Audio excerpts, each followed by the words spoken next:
Best advice I ever got in security. Go. Best advice I ever got was years ago from Alan Poller. He said the most important thing is that people trust you. So job number one when you start a new job is just establish that trust with the board, the executive team, your peers, anyone and everyone. That was absolutely true. It's time to begin the CISO Series podcast.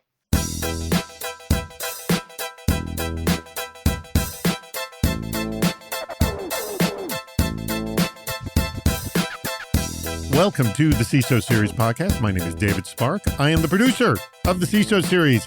And joining me as my co-host, one of your favorites, better be, it's Andy Ellis, principal of Duha. Andy, say hello to the audience. Hello to the audience. It's like the walk this way gag. You know, got to try something a little bit new from time to time. By the way, that gag, which is so old, either, repeating what I say, say hello to the audience, or say your name. That joke is so old. Although it repeated itself, I was just thinking, say your name is from Animal House. They say, yes, I state your name. It's because it's just a funny joke. But it's been said a bazillion times. Yeah. Anyways, classics sometimes never go away. We're available at CISOseries.com, where you can check out all of our wonderful programming. Our sponsor for today's episode is Strike 48. Strike 48 unifies your logs and agentic AI. We're going to be talking about that just a little bit later in the show. In fact, they are a brand new sponsor and a brand new company. Pretty spectacular. Now, Andy, first thing I have to do, though, on today's episode is say happy birthday. Because I understand today you're celebrating your birthday by recording an episode with us, correct? I am, because I just wasn't fast enough to block today before you managed to schedule something. So it's the only work I'm doing professionally. I got other work I have to do. There might be a little bit of snow I'm dealing with. I know. Oh, yes. This is airing not on my birthday, so hopefully there's no snow today in March. Yes, let's hope not. Now, I don't want to know about today, but I want to know, what was the most spectacular birthday you've ever had? The most spectacular birthday I've ever had. That's got to be a really hard one. I don't think I know. I've got a. I mean, or a surprise gift you'd never. Well, actually, I got a really great surprise gift today for this birthday. We're visiting some friends, and they gave me a shirt that says, "Of course, I talk to myself. Sometimes I need expert advice." There you go. That's good. So that's the best you can think of. I just enjoy like living in the moment and enjoying sort of what's happening as what's going on. Because here's the important thing. Growing old is something that happens to you. Growing up is a choice. That is true. I will say the thing that for my wife and I, we don't actually buy each other gifts. We essentially plan an entire day for the other person. Oh, that's awesome. So my wife's name is Joy. I'm David. So the idea is we create what is called Joy Day or David Day. And it's a whole day of activities, and we do not tell the person what's going to happen. They just come along. I love that. And it's always fun. The big joke in the family is that I've done like too much in a day there where I've brought my wife to tears. Oh my God. See, that was sort of the problem that we would have, which is if I was going to schedule a day around my wife, I'd just be like, okay, great. We'll do like a spa day. Because it's easy to schedule. I don't have to think about it. Whereas my wife is an amazing planner, and she'd have like so many activities. And I'd be like, I just want to sit and do nothing. Like hop on a plane and go somewhere it's sunny would actually be a highlight. Instead, my birthday's in the winter and I live in New England. So my days often revolve around snow. Mm-hmm. For example, my wife, who grew up in Reno and is a snowboarder, I thought she would also be into ice skating. Did not realize this. Now, this didn't bring her to tears, but I took her ice skating on her birthday once. Oh my goodness. She was beyond miserable. Beyond. Like, I have video of her just being miserable on ice skates. Yeah. Like ice skating, if you don't actually know how to skate on ice, that is a brutal sport that looks nothing like any other snow sport that's out there. Yeah. Well, she was not happy. I thought, you're into snowboarding? Well, you must be into all winter sports. I was wrong. All right, enough of this nonsense. Let's bring on our guest, who we've had on before. I'm thrilled to have her back on again. And in fact, we have something in common, both owners of aquariums, although technically I don't own one yet because mine had a leak and I ordered a new one. But I always appreciate people who are aquarium owners and owners of fish.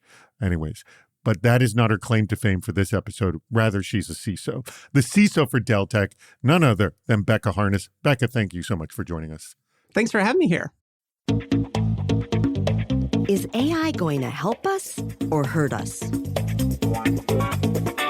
Quote, 95% of AI pilot projects fail to make it to production. End quote. Now, that stat is from MIT, was recently highlighted by Enrico Signoretti of Cubit to show the pressure CISOs are under when it comes to AI strategy. Executives are hearing about competitive advantages, seeing competitors announce AI initiatives, and wondering why you're not already deploying your own chatbots and automated threat detection. But in the rush to go AI first, organizations are skipping the data first step that makes AI work. For Enrico, without data that's organized, secured, cataloged, and accessible, AI projects become expensive hobbies, not production systems. So when your CEO asks what the company's doing with AI, how are you framing that conversation, Andy? And how do you balance exploring legitimate opportunities against managing expectation about what's achievable? This seems like something everyone's dealing with. So it absolutely is, but I just want to start out by challenging the underlying premise here. Like 95% of your pilot programs, and we could talk about pilot in a moment, failing is a great statistic. This is not a bad statistic. I see way too many companies that basically say, look, once we decide to try something, of course it will make it to production. You've set the bar too high for getting into pilot. The whole point of a pilot is to figure things out in live production, not just on paper. So I'm actually happy to see 95% are actually not making it to production and are failing, because that might mean, doesn't necessarily mean, but might mean that companies are iterating and saying, oh, hey, this didn't work. Let's try something again. And now maybe if you want to call it something that's like a pre-pilot, but most companies just don't have language for, hey, we're playing around. Because that's what companies are doing today. You're playing around with AI to see what might work. And if it works, then you're running with it. Now, what they're not going to do, which we all wish they would do, is once something works, go back and clean up the deployment model, because you probably cut a lot of corners, like you should when you're playing around. And so that's going to be the real challenge, is the AI projects that stick will not be ones that you actually did all this diligence work. Like he wants people to organize, secure, catalog, and make accessible all of your data. That's an impossible barrier. No project that starts that way will ever make it to pilot, let alone to production. So the things that make it to production are all going to need that work done retrospectively. And that's been the challenge of our career field for basically my whole life. So I don't expect anything different out of AI. But I see this as, okay, if 95% of AI pilot projects fail, that means the answer to your executives is we're trying things out and a lot of things are failing right now. We are experimenting rapidly to identify the synergies that will provide the most value to the business and to quickly spot the places where AI will not provide sufficient value to justify further investment. You don't say we're failing because you're succeeding. That is a fantastic way to get rid of your executives, isn't it? You have to learn their language. Like 95% not making it to production is not 95% failed. It's 95% we learned enough to realize that was a bad path to continue down, and we went somewhere else. Learning is success. All right, glass half full. Rebecca, I throw this to you. Do you see this the same way as Andy? Yeah, pretty much. I mean, what was it like in Web 2.0? All of us were championing fail fast, right? So going to try an awful lot of things. Don't go too far down the rabbit hole before saying, okay, that's not working. Let's try something different. But for us, like the goal was get AI in the hands of all of our people. Let's not have a culture of have and have nots. Get it in the hands of everyone and figure out who succeeds, figure out where the logical use cases are. And that's been real successful for us over the last year. And so is everyone kind of on the same page then? Like, have you had this, absolutely not. Oh, okay. All right. Lots of pages. Yeah, there's lots of pages. But the thing is, I'm sure that the executives, those not in security, are trying to push AI initiatives everywhere just because they're reading it and they realize it's some kind of competitive advantage, but they don't know exactly where. Yeah, certainly every executive and probably every industry knows they have to have an AI story for the board. How are we leveraging it? How are we using it to reduce costs, to move faster, to be more competitive, equip our customers with AI tooling within our products? Like that's true in every organization today. And I think downstream of that, like it's looking for those pragmatic, practical implementations of AI where get it in the hands of people that are experts in their field and let them figure out how to use it best. And then tell that story upline with probably a lot of marketing included in there. How is the CISO role evolving? Andy, a little while ago, you wrote a piece for CSO Online proclaiming the death of the CIO, arguing that, quote, as most of the traditional IT-based application support activities are handled by SaaS vendors, the primary need for SaaS support is security support, and it'll be wasteful for companies to have both a CIO and CISO providing that support separately. So, Becca, you took that idea, the very one that Andy was saying. It's amazing, Andy. People listen to you and they take action. I'm shocked. Let me go on.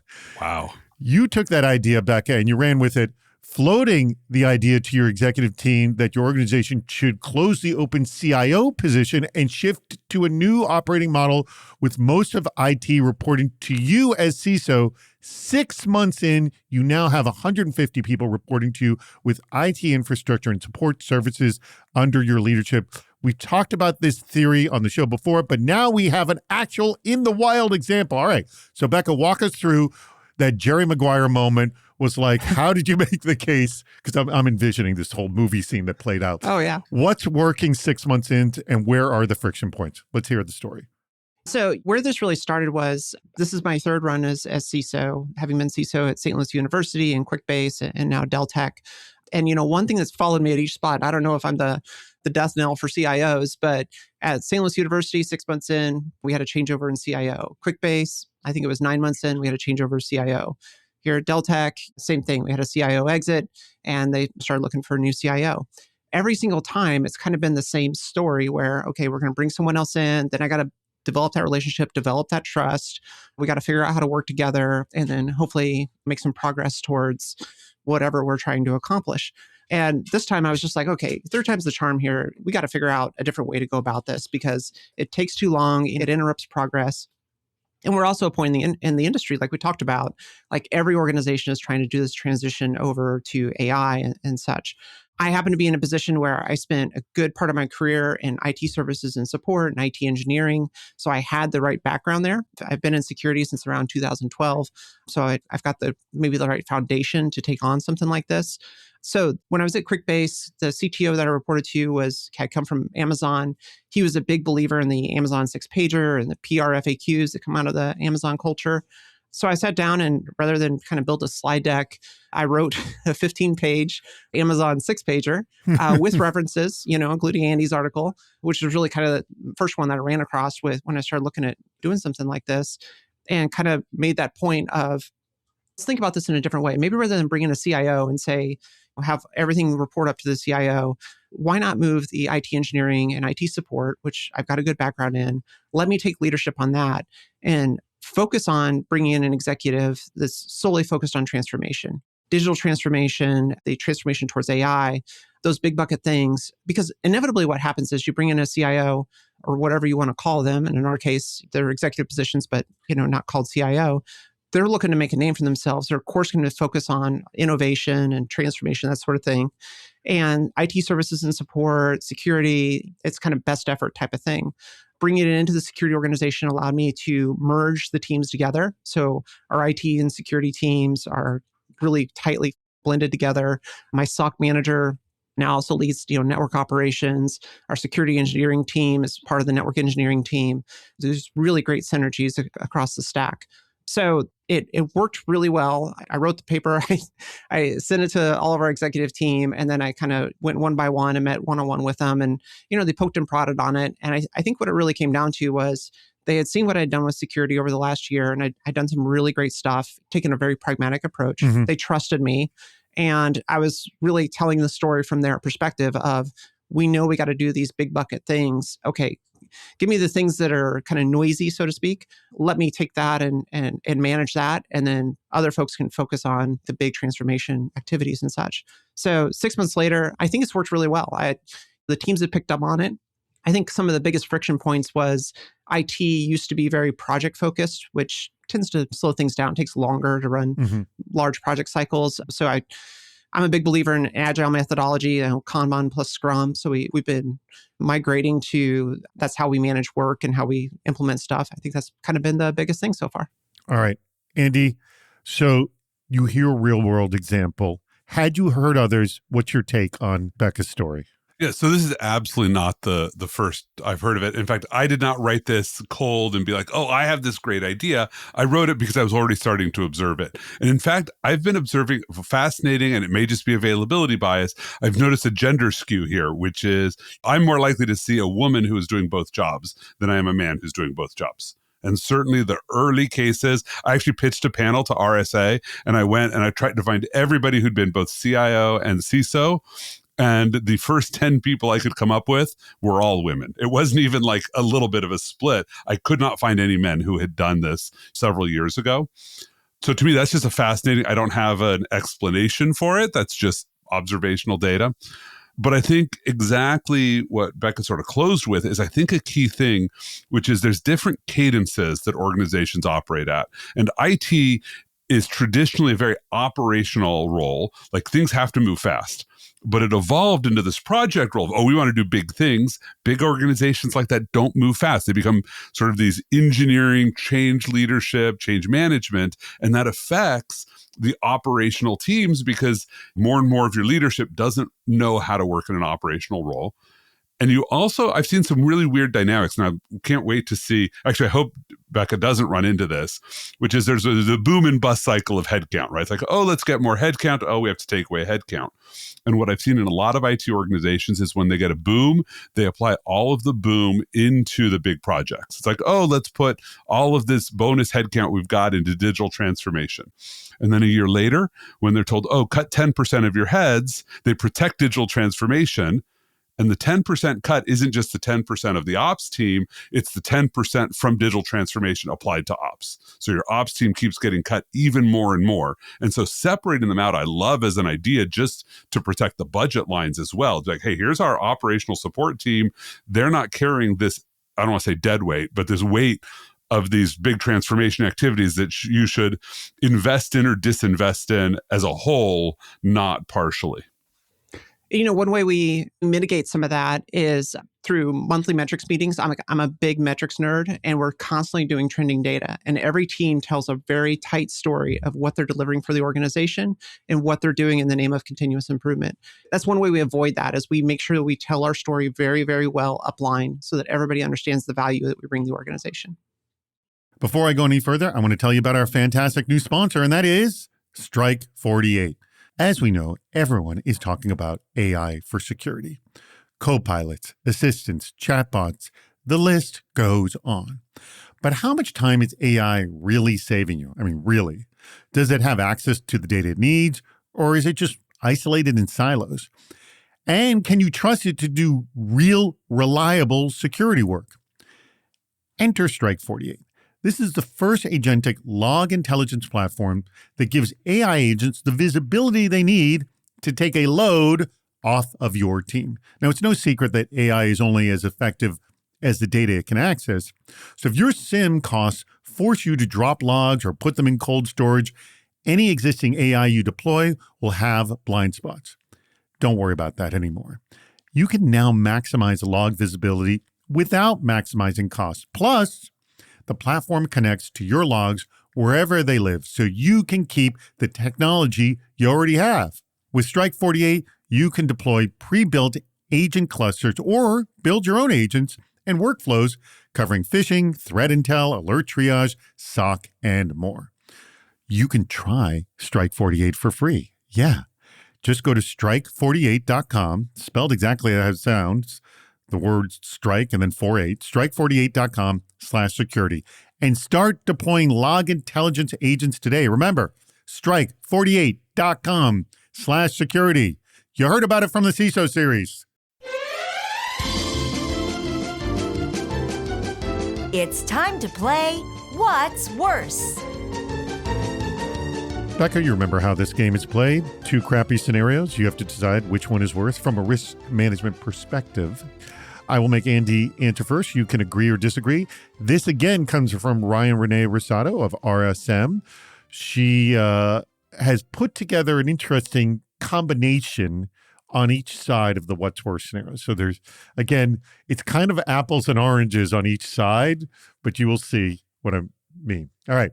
But I loved the last one we did like this, even though I thought it was somewhat easier. It really made us think. So Well, this one will make you think as well. All right. okay. A huge data breach that will lead to fines and SEC scrutiny with a material weakness. And this is all on one side here. Yep. While that's happening, You got a huge data breach that can lead to fines and SEC scrutiny with material weakness, and a wildfire is heading towards your area. Okay? oh, this is a California problem. Okay. If I get wildfires heading towards my area, we got serious It issues. could be just go. Well, anywhere up and down the West Coast, this could be. Or let me say, there's dry areas in the Midwest too. Okay, so actually, honestly, I've been really close to this one before. I've had serious issues with a wildfire headed for the engineering team that needed to deal with the issues. Okay. All right. Or you have an insider threat stealing proprietary information when your mistress is pregnant and your wife just found out. Well, if my mistress is pregnant, that's going to be a really difficult thing. That's That'd be a miracle. it would be a miracle, Becca. Look, things can happen. Things can happen. Let me just say, things can happen. All right, but Andy's going to answer first. What's your take on this? So first, let's go with the professional piece of it, because I love that these are a professional and a sort of a personal one. Yes. Which is obviously the first one is worse. Like the breach with fines is worse than the insider threat. That to me, that would just be a no-brainer if it was just those. And so then the question is, the wildfire headed to you versus you are engaged in an extramarital affair and that partner got pregnant and your spouse is about to find out about it. By the way, this happened to a neighbor of one of ours, actually. Like that actually is really, really fascinating. And I have to decide, how bad is this wildfire to really sort of compare with that one? But that second one, I mean, you want out of that scenario at all costs, I think. That's pretty bad. Well, the problem is you got into that scenario because Yeah, you weren't thinking about the cost. I got to say, this is a good one, but I generally try to put the professional hat on when I'm answering these from a sort of a risk perspective. Yes. And I got to say, you did this. The second one, you did this to yourself. You have a mistress. This is on I know. you. But again. Versus wildfire coming to your house. Yes, that's true. Yeah. Wow. By the way, this is the longest I've ever seen Andy debating something. Well, because if I put on my professional hat, how do I feel as a professional?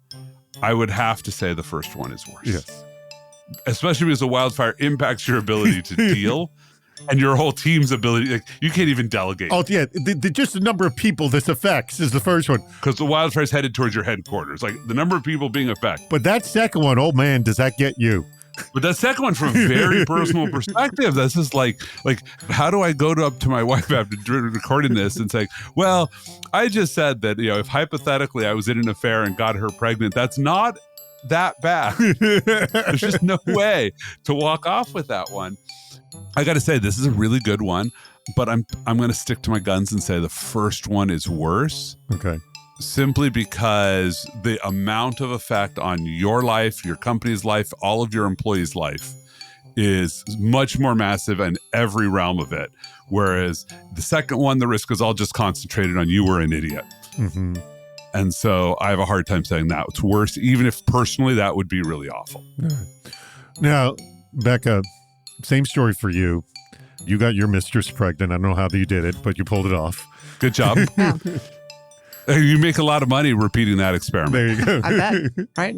The book deal alone would be All great. right. The book deal is fantastic. So which one are you going to agree or disagree with Andy? Again, you see how sort of this is weighted. Well, I mean, selfishly, I would say that the second one is actually worse because that's going to follow you for the rest of your life. Whereas the first example is temporary pain. It's going to suck for 6 months, then it's going to go away. And in modern society, living through that as CISO, that's a resume building activity. That's Yeah. Although your house could have been in the Pacific Palisades, and when it gets burnt down, the state won't let you rebuild it because they want to, seize your house for some other purpose. Who knows? But you get all new stuff. So, You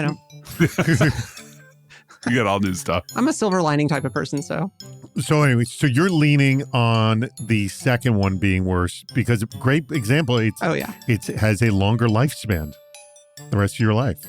exactly. Yeah. All right. Well, I think Rebecca wins on this one, Andy. Well, I think that Ryan Renee wins on this one for getting Becca and I to disagree, because it's been a while since a guest has disagreed with me. That is true. Thank you very much, Becca. Thank you, Ryan. Thank you, Andy. What works? What's not working? Quote, we've all implemented controls that looked solid in design reviews, then caused unexpected friction once real users and workflows got involved. End quote. Now, this comes from a recent cybersecurity subreddit discussion that looked at what security controls look good on paper but create too much friction. The responses ran the gamut. USB drive lockdowns triggered massive pushback because people felt untrusted rather than protected. And removing local admin privileges exposed how many shadow tools employees were using, DLP policies that blocked accounting teams from establishing customer relationships, HTTPS inspection broke Microsoft 365 traffic when misconfigured. So when you implement a control that causes unexpected operational friction, it happens. How do you diagnose whether the problem is the control itself, poor change management, or something deeper about trust and culture? Becca, what can be adapted and what needs to be abandoned with controls? Yeah, I do want to say, like, removing local admin permissions. I've done that at several organizations so far, and I've never really run into a lot of challenges there, but I've always had an EPM tool to assist with that. And so that's one that I haven't actually had a lot of friction there. You would expect it to be in every single organization. They're like, the developers are going to hate this. They can't stomach this. And we always seem to make our way through that. So I've never had a problem there. The one that's always a problem is that migration to zero trust network access. Anytime you're changing out networking tools, firewalls, routers, that type of thing, it just seems like we're unwinding decades of stratified goo when it comes to network rules and trying to translate that into modern stacks, modern tooling, always going to run into challenges. And I think that's the difference. You're going to find out really quick, do I have a good networking team or do I have a great team? Because if I have a great networking team, I think there's always going to be impact, but it's going to be relatively minor. You're going to get through it. A day or two of pain, be okay. If you have a good networking team, that pain's going to last a while and things are just going to bubble up again and again for months. But that's the one tool that I think extremely necessary, but I've never seen it go super smoothly. All right, Andy, I throw this to you. I'm just laughing because if you asked me to pick what thing I've deployed that went smoothly and what thing I tried to deploy that failed, I'd say what went smoothly was ZTNA and what failed was removing local admin access.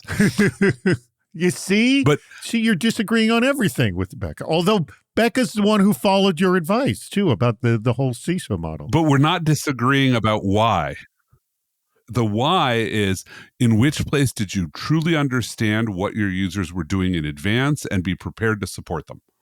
And almost every time that I see something like this, where it's like, oh, this looked solid in a design review. I'm like, did anybody ever ask how people use the system? Did you think about change management as part of design? Or did you just assume that nobody would do something like that? By the way, most dangerous phrase in security, nobody would ever do that. Believe me, you have employees and customers doing exactly the thing you think nobody would ever do. That's not on them. That's on your failure of imagination. So if you don't start your rollout by saying, how will it fail? Do premortems. What could go wrong? Let people tell you and listen. Yes, it took us 9 years to build and roll out ZTNA, but we were the first people to do it. There was no roadmap. So we went very slowly. And by the end of it, we had people begging us to go faster. They were like, why are you doing this so slowly? Like, just give everybody this right now. It works. And often we'd be like, oh, look, here's the system. Here's the VPN. We're not turning off the VPN yet, but if you just use this, you don't have to ever use the VPN again. And that was amazing because we didn't take away what they trusted. We just gave them what was a better option and they started using it and we're like, oh, hey, this works. Or they would like let the person next to them, like Mikey likes it, let him try it. They would let somebody next to them try it. And when it worked, and the biggest fight that I had was with the IT department, that they wanted to control the rollout. They wanted to say, you can't use this new system until we approve you for it. And I'm like, no, approve everybody for it, but let them opt in as to when they want to do it. and just be prepared for that. And once you do that, if your system works, people will jump.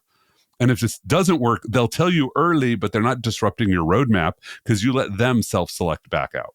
I would assume these kinds of changes really boil down to the culture that you create and like kind of what you describe. Do you have a good or a great team, Becca? Like you got to make changes. It's how your team and also all the users respond to it and what they know or to expect from them. So I guess maybe my question is for both of you, and let's get quick answers here, is what do you communicate about your culture to everybody about, hey, changes are coming, this is going to happen, we might have some friction? Like, how does that roll itself out? I mean, I'm just making something up. Becca, what do you say? What do you do? Yeah, well, I mean, in my first example, we were trying to convert a university at the beginning of COVID to enable everybody, including students, to work remotely. So there's a ton of challenges there, but everybody got it, right? It was just going to be difficult. I'd say the more relevant, like recent examples, we have a global workforce working 24/7. So for us, like that culture aspect was really, look, let's get rid of tooling. Let's get rid of that decision point. Do I connect to the VPN? Do I not connect to the VPN? Like, hey, it just works. It's always on. It's there in the background. And we're slimming down the number of tools on your laptops. Being a product company, developers, like one less security tool, great, I'm in. So I think that really helps buy some patience as you work through all the rules and such. All right, Andy? I think the most important thing is to communicate to IT and security that we work for the user. If the user needs a thing, the answer is not, let's run that through the process. The answer is yes. In real time, you need to get to yes as fast as you possibly can, even if you think that might be the wrong decision, because we can come back and revisit it. But if at 3 a.m. a user's like, I need to install this thing on my platform, unless there's a really good reason you're saying no, like we know that that's malware, let's not do that. But if you just want to say, well, we haven't approved it, no, you approve it, you let it go. And then in the morning, let's sit down and figure out, was that the choice we want to make going forward? But don't get in the user's way. And that's the biggest challenge I see in so many security teams is they think they get to say no to a user. You don't. The person who's going to say no to that user is their boss. If you don't like the tool that a user thinks they want, then you go to their boss and say, hey, they can't have the tool. Let the boss deliver that message. Your job is just to enforce the rules of the organization and to make it seamless and fast. Championing employee enablement will build a lot of trust quickly. Exactly. Coming up next, don't weigh down security with all vulnerability management. Exposure ownership belongs with the control owners. Today's exposure management tip is sponsored by Qualys.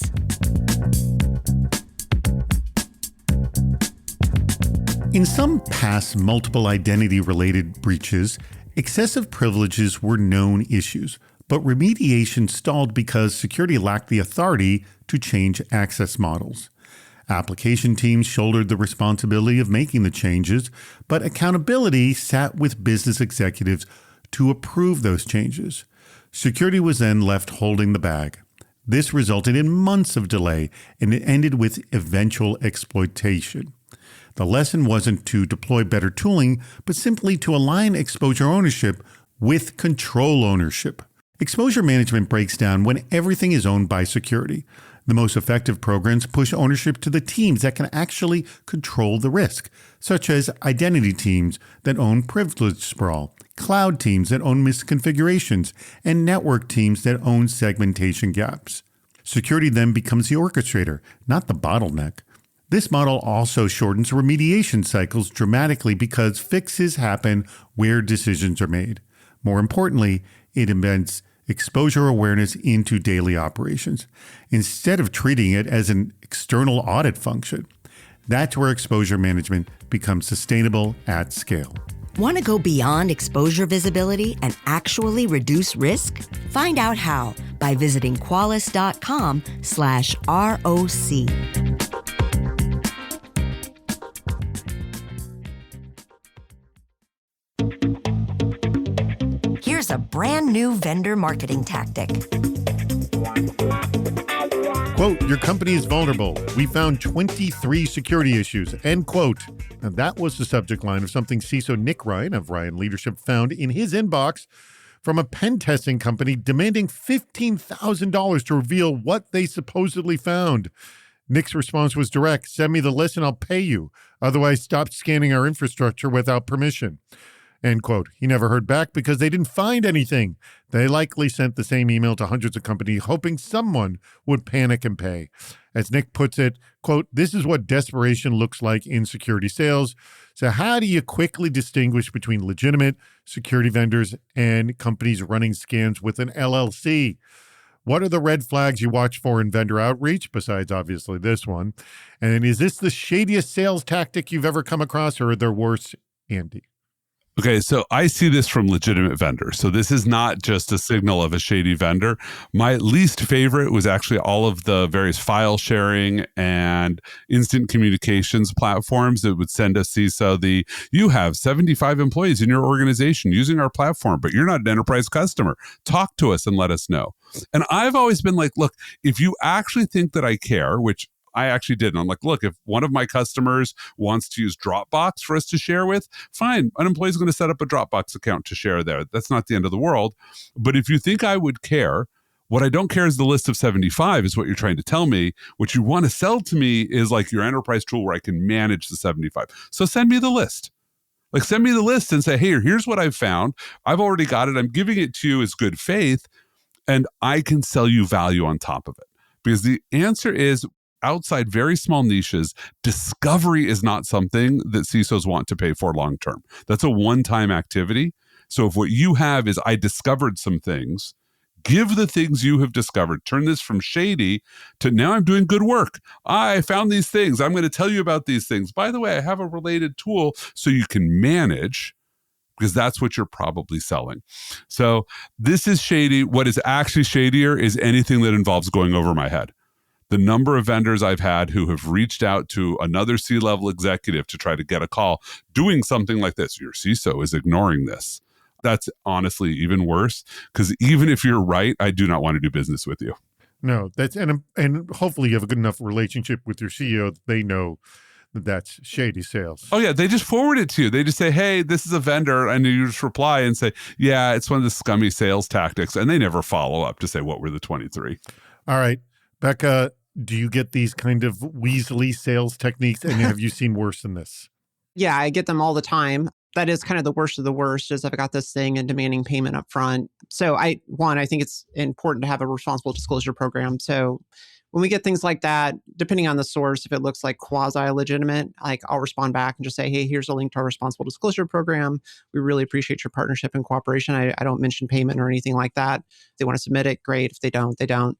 I will say, like, one thing I had at a prior organization is, I think it was just a lot of misapplied youthful enthusiasm. Young pen testers trying to make a name for themselves.